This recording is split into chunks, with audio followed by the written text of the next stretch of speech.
What God is about to do in your life, church, those of you that just embraced that worship moment and shifted over into another level of glory, what God is about to do in your life has nothing to do with you being glorified.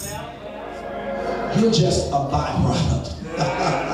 Look at your neighbor and say, you're just a byproduct. It's not about you, but it's about God and God being glorified, and that God has enough sense to know that if he gives it to you, that if he drops it on you, that you got enough sense to give him the glory and the credit for it. And so people are going to look at you and not be drawn to you, but be drawn to the God that did it for you.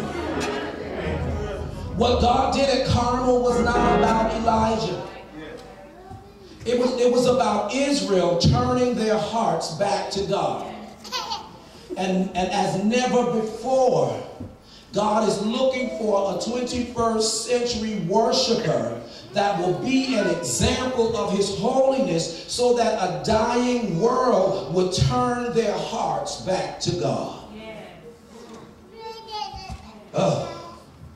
And I almost don't even want to share this. I just heard God say, God said, some of you are going to find yourselves in some strange places, some radical places, some places that you would say, well, I don't necessarily want to go there. God said the reason that you have to go there is because you got to bring somebody else out of there. And I challenge you to hear that word with balance. I'm not telling you to go out and start doing things and go in places where you know you shouldn't be. But God said some of you are in the place where you can go in and you can pull somebody else out. So I'm going to send you into some of those places, and it's going to be uncomfortable. If you go and you're comfortable, you need to run. But if you go and you're uncomfortable, but you feel the presence of God nugging on you and tugging on you and saying, tell them this, tell them this, tell them this, hear God. Hear God. And so the prophet Elijah here finds himself here in this text at a very, very interesting place. And he says to Ahab, get thee up, eat and drink, for I hear the sound of abundance of rain.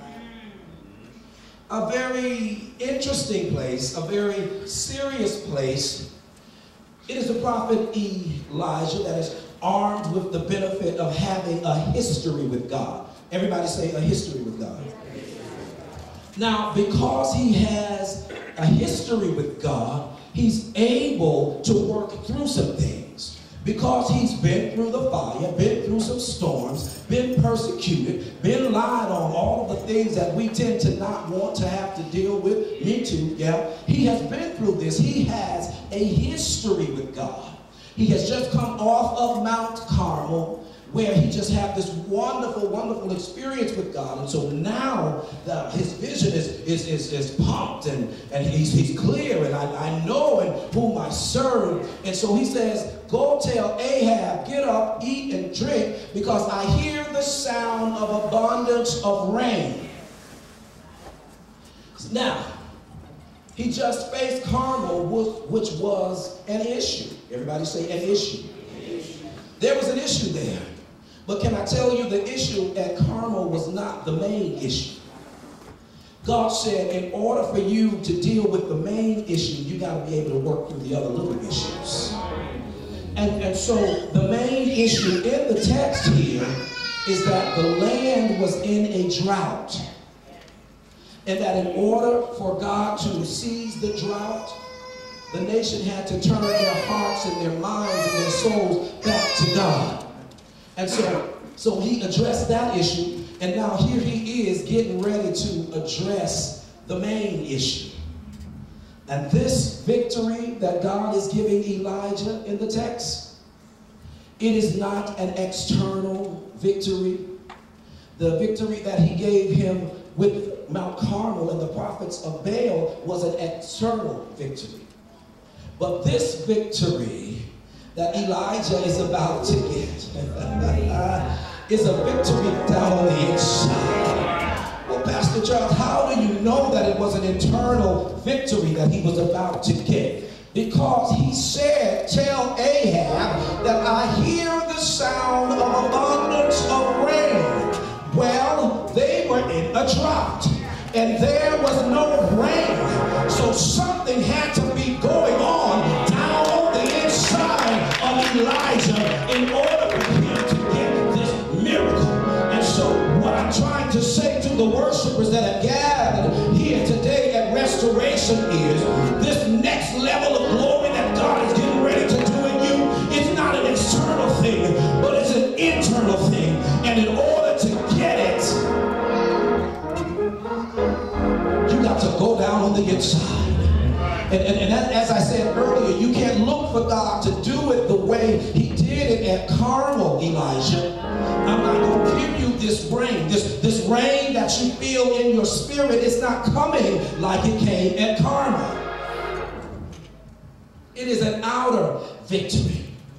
And so it is this man of God that says to his servant, listen, after you do that, I want you to do this. I want you to run and look for what I see in my spirit. Yeah, exactly. I want you to go and look for what I see in my spirit. Challenging. But the land is dry. The land is so dry that the cactus has dried up, Elijah. And you telling me to go look for rain? I don't see no signs of rain.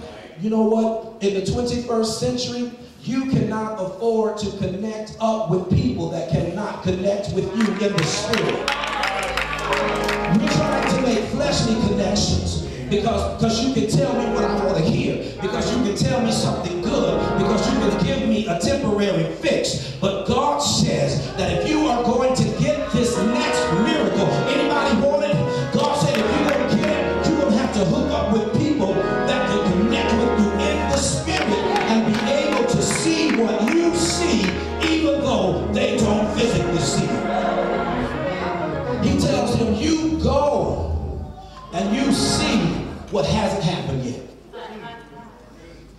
Are there any 21st century visionaries in here that can see what hasn't happened yet? God told you in your spirit that you were going to be a millionaire, but your finances right after he told you that went chaotic and everything went away. Can you still see the fact that God says you're going to be a millionaire? How is your vision? And see, this is why we're living in a day and an age where people think it's popular and wonderful to be an armor bearer to the pastor or to the first lady. But this is why everybody can connect and get right up on you in ministry.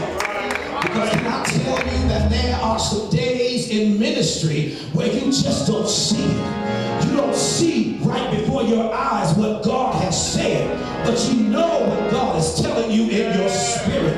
You got to be able to look at an armor bearer in their face and say, this is what I need you to do. I'm going to lay down here and pray and call out to God for the vision. I need you to go see it. Can you go see it when it hasn't happened yet? Can you see it when everything around you is telling you that it's not going to be? Look at your neighbor and say, my God